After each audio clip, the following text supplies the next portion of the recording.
खामोश वाकयात में नए आने वाले दोस्तों से गुजारिश है कि चैनल को ज़रूर सब्सक्राइब कर दें और बेल आइकन पर ज़रूर क्लिक करें ताकि हर नई आने वाली वीडियो का नोटिफिकेशन आपको बर वक्त मिल सके। तो चलते हैं आज के एपिसोड की जानिब। फरीहा वापस अपने कमरे में चली गई तो आमिर आस्तगी से उठा और चप्पल पहनकर कमरे के दरवाजे की तरफ बढ़ा। उसके बदन पे चिंटियां सी रेंग रही थीं। उसके दरवाजे के सामने खड़े होकर उसने लंबी सांस अपने फेफड़ों में उतारी और दरवाजे को हल्का सा धकेला। वो हंसपे तवक्को खुला हुआ था। उसने कदम अंदर रखे और दरवाजे को अपने उकब में बंद किया। वो कमरे के वस में बेचैन सी टहल रही थी। उसे देखकर नर्वस अंदाज में मुस्कुराई। मुझे आज बहुत डर लग रहा है। अभी मुझे फिर लगा था जैसे किसी ने खिड़की को खोलने की कोशिश की थी, इसलिए मैं उठी थी और खिड़की को अच्छे से बंद कर दिया। वो नाजुक हाथ की मखरूती उंगलियों को मरोड़ती हुई बोली, तुम्हें खामखा के वहम हो गए हैं। फरीहा यहाँ कोई नहीं है और ना ही कोई अंदर आ सकता है, इसलिए डरने की कोई जरूरत नहीं है। वो दबेज कालीन को अपने पैरों से रोंता हुआ उसके करीब गया। और वैसे भी अब मैं यहाँ आ गया हूँ तो तुम इत्मीनान से सो सकती हो। डरने की कोई बात नहीं। अगर कोई अंदर आया भी तो मैं संभाल लूंगा। वो सियाह बारीक से गाउन को सख्ती से लपेटे हुए थी। उसके दिल फरेब जिस्म के नशीबो फराज गाउन की सिलवटों में से झलक रहे थे। जैसे इश्क और मुश्क छुपाए नहीं छुपते, वैसे ही जवानी के खजीने भी खुद को आश्कारा कर देते हैं। गाउन उसके बदन की मुंह जोरी को बमुश्किल छुपाए हुए था। आमिर ने उसे देखा और सीने में ऊधम सा मचता महसूस हुआ। वो उसकी तरफ बढ़ा और उसे कंधों से नरमी से थाम कर बेड की तरफ ले जाने लगा। यहाँ लेटो, उस बेड पर बिठाकर उसने कहा। फरीहा ने उसे देखा था। आमिर को उसकी निगाहों में खुमार सा दौड़ता हुआ महसूस हुआ। वो झिझकती हुई सी कांपते हाथों से कंबल को ठीक करती बेड पे लेट गई। आमिर ने होंठ भींचे और धड़कते दिल के साथ उसके करीब ही बेड पे दराज हो गया। वो उसके पहलू में थी, बेहद नजदीक बेड पे चित लेटी हुई थी और वो उसकी कुर्बत से झुलस रहा था। कमरे की खामोशी में उसके सांसों की मध्यम आहट साफ सुनाई दे रही थी। आमिर ने उसे देखा। बेशक वो बहुत खूबसूरत थी। नर्म गुलाबी रुखसारों के बीच सतवां नाक का खम चेहरे को खूबसूरती बख्श रहा था। स्याह बड़ी बड़ी खुमार आलूद आंखों पे पलकों की बाढ़ हौले हौले लरज रही थी और होंठ गुलाबों का अक्स छीन लाए थे। उस लम्हे आमिर पे एक अजीब इंकशाफ हुआ। मुंह जोर शहवानी जज्बे कहीं गुम होते महसूस हुए और उसकी जगह एक लतीफ से एहसास ने ले लिया। उसे लगा वो इस लड़की को पसंद करने लगा है। ये इंकशाफ रूह फरसा था। शुरू में उसकी जिस्मानी खूबसूरती और हुस्न पे फरीफ्ता हुआ था, मगर इस लम्हे उसके बेहद करीब लेटे लेटे उसे अपने आप में वाज़े तब्दीली का एहसास हुआ था। वो बेचैन सा हुआ। वो शादीशुदा थी और उसके एक करीबी दोस्त की बीवी थी और वो उनकी घर चंद दिन का मेहमान बन के आया था। आज नहीं तो कल उसे वापस चले जाना था। कभी ना वापस लौटने के लिए यही चंद रातें थीं जो वो उसकी पहलू में गुजार सकता था। मगर अब उसके अंदर नए जज्बों की कौंपलें फूटने लगी थीं। दिल के मौसम बदलने लगे थे। शहवानी जज्बों की वहशत की जगह नर्मो नाजुक एहसासात उसके दिल पे हावी होने लगे थे। क्या मैं वाकई उसे पसंद करने लगा हूँ? उसने अपने आप से पूछा और पहलू बदल कर रह गया। उसका दिल बगावत पर आमादा था। वो अजीब सी लय पर धड़कने लगा था। वो साकित लेटी हुई थी, इस बात से बेखबर कि उसका शौहर इस शहर में ही कहीं मौजूद था। किसी हसीना की जुल्फों के साए में अपने शबो रोज बसर कर रहा था और जल्द ही उसे तलाक देने पर तुला हुआ था। उसे परवाह नहीं थी कि फरीहा का क्या होगा। उसके नाम पे मुतल्लका का ठप्पा लग जाएगा और वो माँ बाप के घर भेज दी जाएगी, क्योंकि इसकी जगह लेने कोई और आ जाएगी। आमिर के दिल में कसक सी जागी। हसन से बात हुई तुम्हारी? उसने आस्तगी से पूछा। हाँ, सुबह हुई थी। 10 बजे के करीब फोन किया था मैंने उन्हें। वो बोली, अच्छा क्या बात हुई? कुछ खास नहीं, अभी उन्हें कराची में बहुत काम है। वो बता रहे थे कुछ दिन तक नहीं आ पाएंगे। वो सादगी से बताने लगी। आमिर का दिल किया उसे करीब कर ले और नरमी से खुद से लगा ले। उसका शौहर उसे साफ धोखा दे रहा था, मगर वो उस पर यकीन किए जा रही थी। अगर वो इस वक्त उसके इतने करीब मौजूद था तो वो भी उसके शौहर की वजह से। अगर वो उसे तवज्जो और मोहब्बत देता तो शायद वो उसे कभी यूं पास ना आने देती। ज़हनी वो जिस्मानी गैर आसूदगी ने फरीहा के अंदर एक खला सा पैदा कर दिया था, जिसका मुदावा उसे दूसरों में दुखाई देने लगा। कितने दिन लगेंगे? उसने पूछा। 2 दिन का वो बोल रहे थे, लेकिन ज्यादा भी लग सकते हैं। काम का बोझ काफी ज्यादा है। आमिर ने उसे अफसोस से देखा। उसकी मोहनी सी सूरत के गिर्द रेशमी बालों की लटें पहरा दे रही थीं और होंठ फूल की पंखड़ियों की मानंद शादाब थे। हसन की बेइल्तिफाती ने आमिर के लिए मौका फराहम कर दिया था। अगर वो उसे तलाक दे देता तो आमिर उसे अपना सकता था और उसका साथ यकीनन खुशियों भरा होता। वो उसके लिए दिल ही दिल में बेपनाह मोहब्बत महसूस कर रहा था। अगर हसन उसे तलाक दे देता तो शायद उसकी दिली ख्वाहिश पूरी हो जाती। वो फरीहा को अपने साथ ले जाता और मोहब्बत के मतलब समझा देता। उसकी रूह का हर जख्म मंदमल कर देता और उसके जिस्म के हर गोशे को होंठों पे सजा लेता। वो खुद गर्ज होने लगा था। कल हसन की जिस बात पे उसे गुस्सा आया था, आज वो उसे अपने हक में बेहतर महसूस होने लगी थी। अच्छा होगा अगर वो उसे छोड़ देता, उसने दिल ही दिल में सोचा और सर उसके करीब ही तकिए पर रखकर उसे यक टिक देखने लगा। कुछ घंटे पहले उसके एहसासात मुख्तलिफ थे।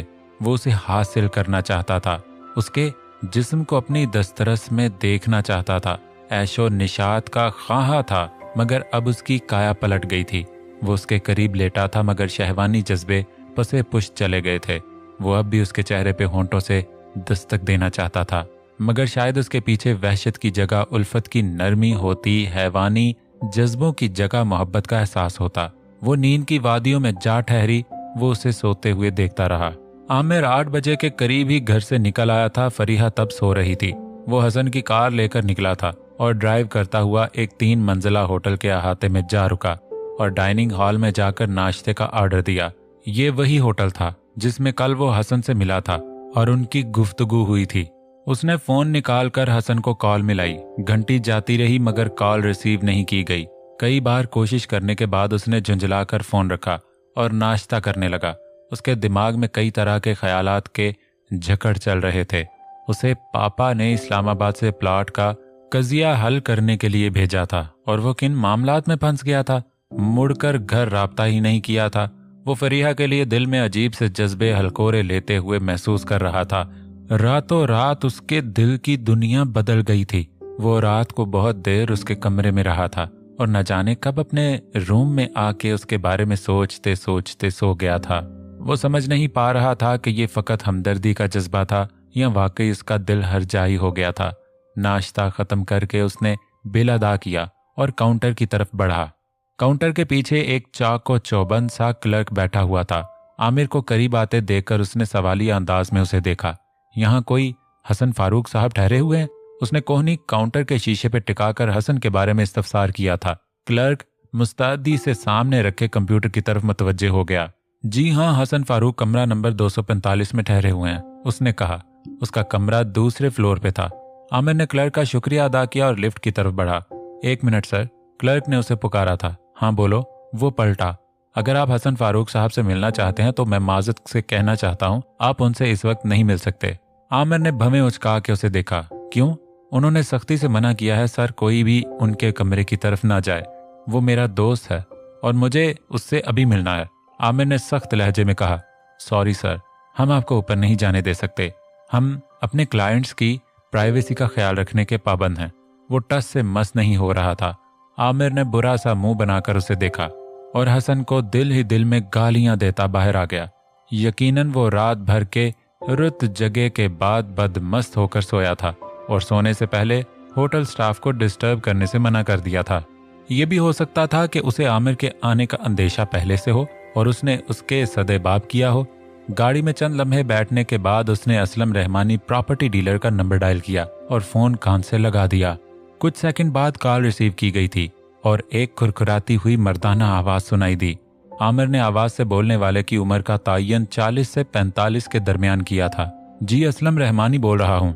कौन बात कर रहा है? मैं आमिर दाऊद बोल रहा हूँ।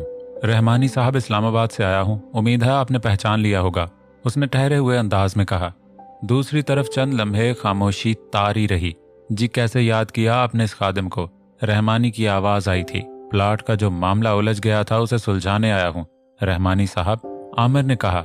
आधी रकम अदा की जा चुकी है और बाकी की 1.5 करोड़ की रकम मैं अदा कर दूंगा और प्लाट का कब्जा ले लूंगा। दूसरी तरफ फिर खामोशी छाई थी। देखें, ये इतना आसान नहीं है। वो प्लाट बेचने का इरादा मैंने तय कर दिया है। मैं माजरत खा हूँ। ये कैसे कर सकते हैं आप? वो जगह फाइनल हो गई थी और कागजात पर भी दस्तखत हो गए थे। आमिर ने जुझलाए हुए अंदाज में कहा, आप घर आ जाएं, मैं बताता हूं आपको। रहमानी ने कहा, उम्मीद है आपकी शिकायत दूर हो जाएगी।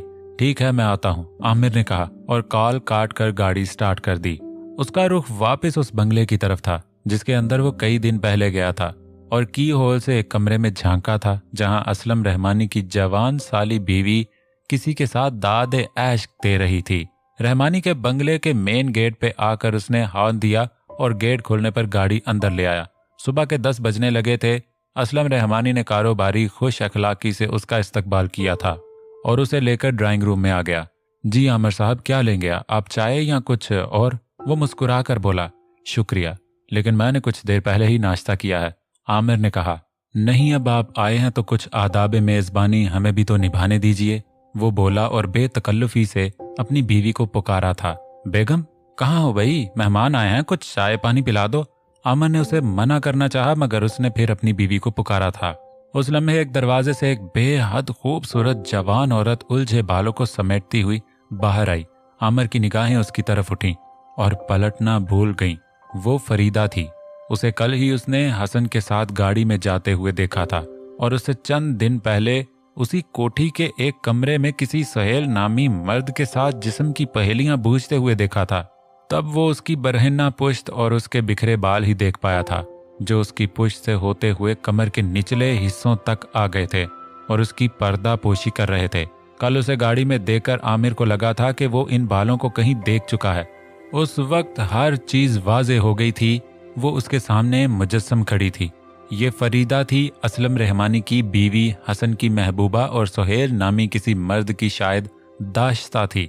आमिर का दिमाग सुनसा होने लगा। भाई चाय बना दो, मेहमान आया हुआ है, असलम रहमानी ने फरीदा से कहा, जबकि आमिर का दिमाग अभी तक अचानक लगने वाले इस झटके से संभल नहीं पाया था। उसकी निगाहें अभी तक उस लड़की पे टिकी हुई थीं जिसकी उम्र शायद 30 को छू रही थी, मगर उसने खुद को संभाल के रखा हुआ था। वो कहीं से 25 से ज्यादा की नहीं लगती थी। लिबास की तराश खराश बेहद उम्दा थी और चेहरे की मुलायम जिल्द बता रही थी कि उसका खास ख्याल रखा जाता है। आमिर ने उसे गहरी निगाहों से देखा। वो बेहद जवान और हसीन थी, जबकि असलम रहमानी उसके सामने बूढ़ा नजर आता था। उनके दरमियान उम्र की गहरी खलीज थी। पता नहीं उनकी शादी कैसे तय पाई होगी, मगर शादी के बाद जो कुछ हो रहा था वो आमिर के इल्म में आ चुका था। फरीदा के एक नहीं कई जगह माशके चल रहे थे। हसन को उसने अपनी जुल्फों के जाल में कैद कर रखा था, जबकि सुहेल नाम के किसी आदमी के साथ दाद ऐश देते हुए उसे आमिर अपनी आंखों से देख चुका था। वो खासी दीदा दुलेर थी। सुहेल को अपने घर बुलाकर उसने अपने शौहर की आंखों में धूल झोंकी थी। ठीक है, मैं चाय लाती हूँ, फरीदा ने कहा और एक उचटती हुई सी निगाह आमिर पे डालकर किचन की तरफ चली गई। जी आमिर साहब, असलम रहमानी ने खंकार कर गला साफ किया था। मुझे पता है आप बहुत दूर से इस छोटे से मसले को हल करने के लिए आए हैं। जी हाँ, मुझे आना पड़ा। रहमानी साहब, आपकी तरफ से कोई वाज़ेह जवाब नहीं मिल रहा था, इसलिए पापा ने मुझे आपसे मिलने भेज दिया ताकि इस मसले को हम बाहमी अफ़हाम और तफ़हीम से हल कर सकें। लेकिन मसला तो हल हो चुका है आमिर साहब। रहमानी ने जेब से महंगी ब्रांड का एक सिगरेट निकालकर सुलगाते हुए कहा। वो कैसे? आमिर उसकी सिगरेट को नापसंदीदगी से देखते हुए गोया हुआ। मैंने आपको बता दिया था फोन पे भी कि वो प्लाट बेचने का इरादा मैंने तर्क कर दिया है, वो इत्मीनान से बोला। आमिर के माथे पे शिकने उभर आईं। हमने एक कॉन्ट्रैक्ट पर साइन किए थे जिसके मुताबिक आधी रकम अदा की जा चुकी थी और कानूनी तौर पर हम इस जायदाद के मालिक बन चुके हैं। सिर्फ बाकी की आधी रकम की अदायगी बाकी है और फिर हमें कब्जा मिल जाएगा। अब ऐसा कुछ नहीं होगा। रहमानी ने जैसे मक्खी उड़ाई थी।